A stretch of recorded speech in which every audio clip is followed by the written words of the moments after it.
দাদা, হ্যাঁ। গণপতির সঙ্গে টাকা পয়সার কথা ঠিক হয়ে গেছে। খুব সাবধানে প্রপার্টি কিনবি, কাগজপত্র ভালো করে দেখে নি। ঠিক আছে। রামবাবু জিন্দাবাদ, রামবাবু জিন্দাবাদ, রামবাবু জিন্দাবাদ, রামবাবু জিন্দাবাদ, রামবাবু জিন্দাবাদ, রামবাবু ও কোথায় থাকে বল আমাকে। তোমাদের পাশের পাড়ায়। শোনো শোনো, একটু দাঁড়াও। দাও। হ্যাঁ, এবারে যাও।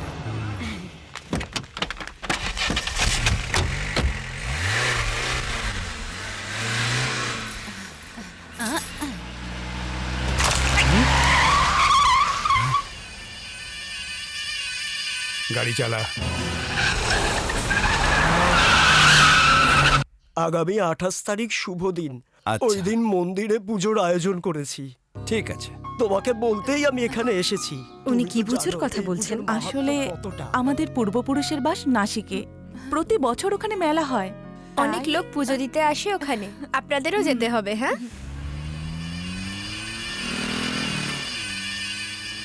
বিয়ের জন্য কেনাকাটা করতে যাচ্ছি, তুমিও চলো না দাদা। হ্যাঁ অরুণ, তোমার জন্য শার্ট প্যান্ট কিনতে হবে, তুমিও চলো। তোমরা অটোতে যাও, আমি ওর সঙ্গে বাইকে আসছি।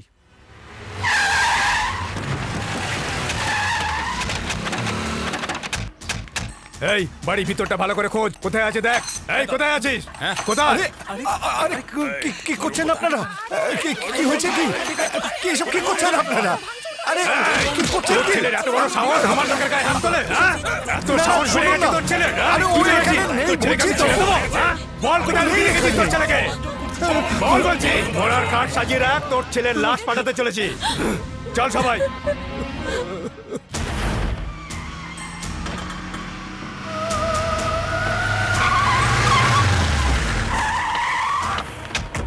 হ্যাঁ, ওই কালারটা ভালো।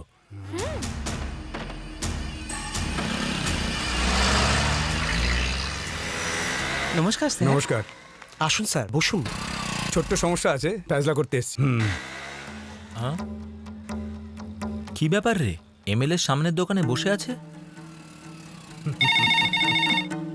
হ্যালো, এই সুরেশ, এমএলএ তোর দোকানে বসে আছে, কি ব্যাপার? তোমার দোকানে অরুণ নামে কোনো ছেলে এসেছে? হ্যাঁ আছে, বিজয়বাবুর ছেলে। এরা এসেছে ওকে মারার জন্য, অপেক্ষা করছে। আমার তো শোনো shopping বাবা, হয়ে গেছে। কিছুক্ষণের জন্য তুমি উপরে যাও। শপিং হয়ে গেছে?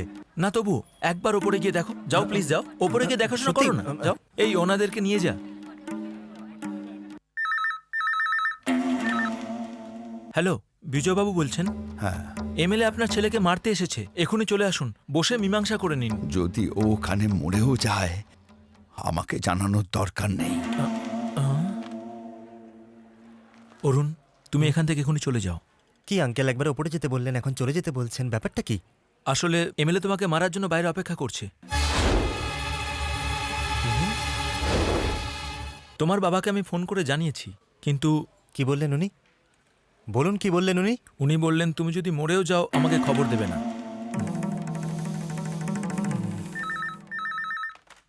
হ্যালো রবি, কি হয়েছে ওখানে? দাদা, এমএলএ এসেছিল লোকজন নিয়ে, বাড়িতে ভাঙচুর করে গেছে, বাবাকে আর বড়দাকে মেরেওছে। বাবার গায়ে হাত তুলেছে। দাদা, কি করছিস? দাদা, অরুণ, তোমাদের মধ্যে কেউ বাইরে আসবে না, ভিতরে যাও বললাম তো, ভিতরে যা।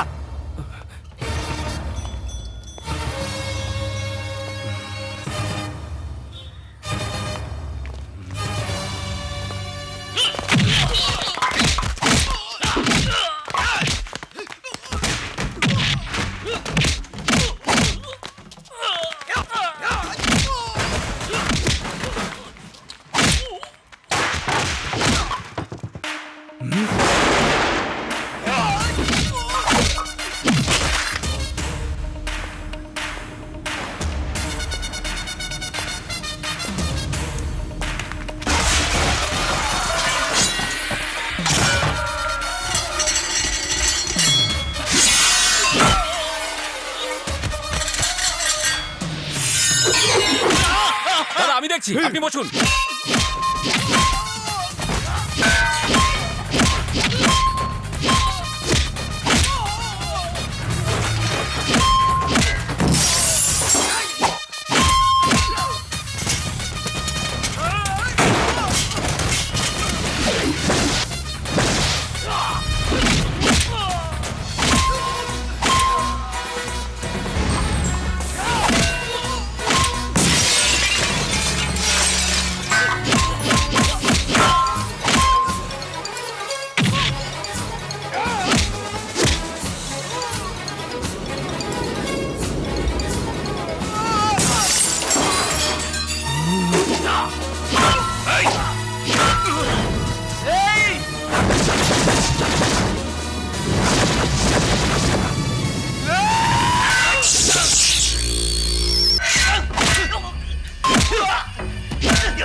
গায়ে হাত তুলছিস তুই? এর ফল কিন্তু ভালো হবে না।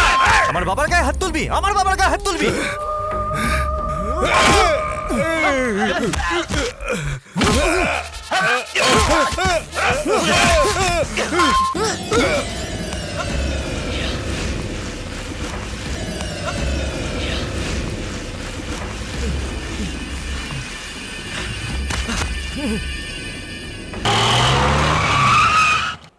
হে ভগবান, লোকটা আপনাকে কি বিয়াক্ষরের মতো মেরেছে?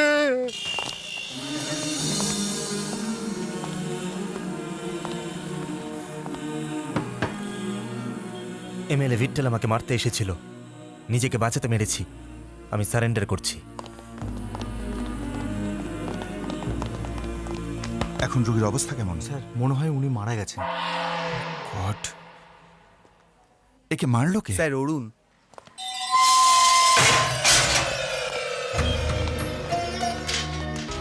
ডক্টর, এমএলএর পার্টির লোকের আর পেশের লোকেরা বাইরে দাঁড়িয়ে রয়েছে। ওনারা জানতে চাইছেন এমএলএর কি হয়েছে। আমরা ওনাদের কি জবাব দেব? আমি কথা বলছি। আমাদের এমএলএ কেমন আছে? একটু বলুন স্যার। আপনারা শান্ত হন। কি হয়েছে স্যার বলুন কি হয়েছে? আপনাদের চিন্তা করার কোনো কারণ নেই। হ্যাঁ, আপনারা ব্যস্ত হবেন না, আমি 1 ঘন্টার মধ্যে সব জানিয়ে দিচ্ছি। ওকে? ডক্টর এখন আমরা কি করব? একে মেরে একদম ঠিক কাজ করেছে। অরুণের অনেক আগেই এটা করা উচিত ছিল। দেখতে হবে এই কেস যেন কোর্ট অবধি না যায়, আর তার জন্যে 2 দিন আমাদের দেখাতে হবে এ যেন বেঁচে আছে। তার জন্য আপনাদের সাহায্য দরকার। ওকে ডক্টর। কিন্তু আমাদের চাকরি? কিচ্ছু হবে না আপনার চাকরির। একজন ভালো মানুষকে বাঁচানো কোনো অন্যায় নয়। একটা মরা মানুষ বেঁচে আছে প্রমাণ করে যদি ভালো মানুষকে বাঁচানো যায়, কোনো দোষ নেই। একে এক্ষুনি ভেন্টিলেশনে দিয়ে দিন, তাহলে মনে হবে এ এখনো বেঁচে আছে। আইভি ফ্লুইড স্টার্ট করুন, ইসিজি মনিটরটা অন করে দিন, ব্লাড এনে দিতে শুরু করুন। Come on, hurry up. ওকে ডক্টর।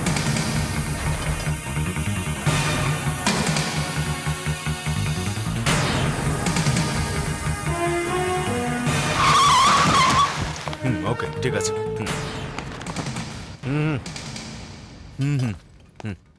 ওর কি ব্যাপার? এমএলএ কে মেরেছে স্যার। আচ্ছা, কি জন্য মেরেছ? ও আমাকে মারতে এসেছিল, নিজেকে বাঁচাতে মেরেছি। তা নিজেকে বাঁচানোর জন্য মেরেছ, তাই তো? কোন সেকশন দিয়েছ? স্যার অ্যাটেম্পট টু মার্ডার 307 দিয়েছি স্যার। যে এমএলএটা মার খেয়েছে সে এখনো বেঁচে আছে। সো এটা কোনো অ্যাটেম্প টু মার্ডার কেস নয়, নিজেকে বাঁচানোর জন্যও মেরেছে। তাই আইন অনুসারে 320 দাও। আন্ডারস্ট্যান্ড? Yes sir.